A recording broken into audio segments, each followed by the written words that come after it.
এবার আন্তর্জাতিক অঙ্গনে মোহাম্মদ আলী, মাইক টাইসনের মতো বক্সিং খেলবে বাংলাদেশ।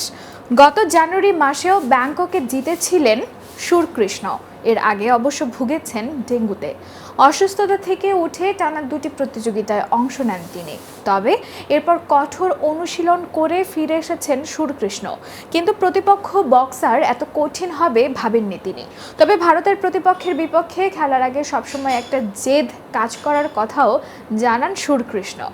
এছাড়াও 2023 সালের অক্টোবরে এশিয়ান বক্সিং ফেডারেশনের সুপার লাইটওয়েট ইন্টারকন্টিনেন্টাল চ্যাম্পিয়নশিপে বেল্ট জিতেছিলেন বাংলাদেশের তারকা বক্সার সুরকৃষ্ণ চাকমা।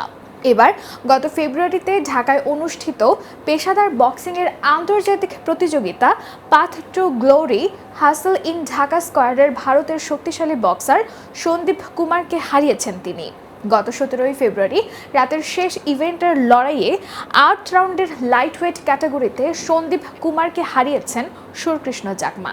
এদিন পেশাদার বক্সিংয়ে জিতেছেন আরেক বাংলাদেশি বক্সার আলামিন।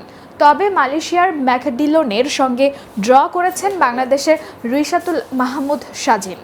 বাংলাদেশের প্রথম বেল্ট জয় করা বক্সারের নজর বিশ্বসেরার লড়াইয়ে।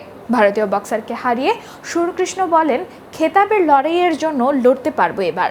সামনেই WBC world boxing council championship রয়েছে, যে লড়াইয়ে খেলেছেন মোহাম্মদ আলী, মাইক টাইসনের মতো বক্সাররা।